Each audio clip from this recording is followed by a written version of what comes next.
my heart started beating faster because of this view that I see. You know, I'm looking at my kid and I'm like, are you kidding me right now?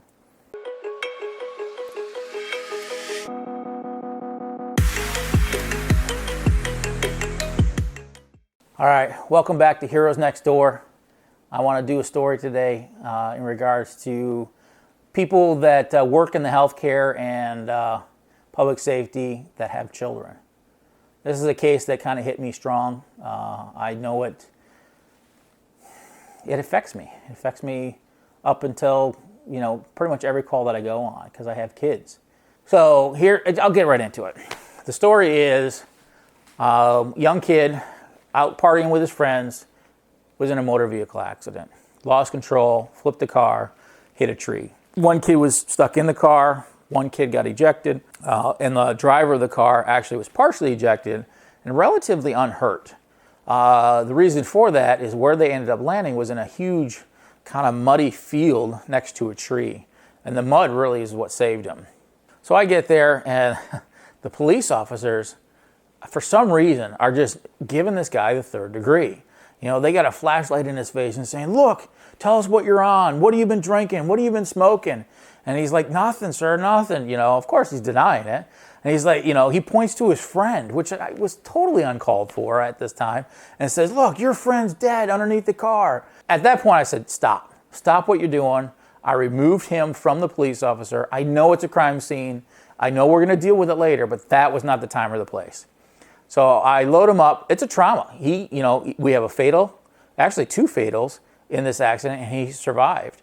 So we get him in the ambulance, and I start cleaning him off. He's full of mud from head to toe. You couldn't really even tell what nationality he was. So I'm starting to clean him off to look for his wounds. I'm cutting his clothes off, taking care of his injuries, and I'm sitting at the head of the stretcher, right? And everybody that's been in an ambulance knows this. You got the head pretty much right here, and you're cleaning him off. And as I go to clean him off, this part of him was identical to my oldest child at the time. He had these bright blue eyes, just the sweetest looking kid. And I'm like, oh my God, seriously, this is my daughter. I'm like, look, guy, whatever happened, happened. We'll deal with it later. We're going to get you taken care of. So called the helicopter, put him on an aircraft, sent him down to the city.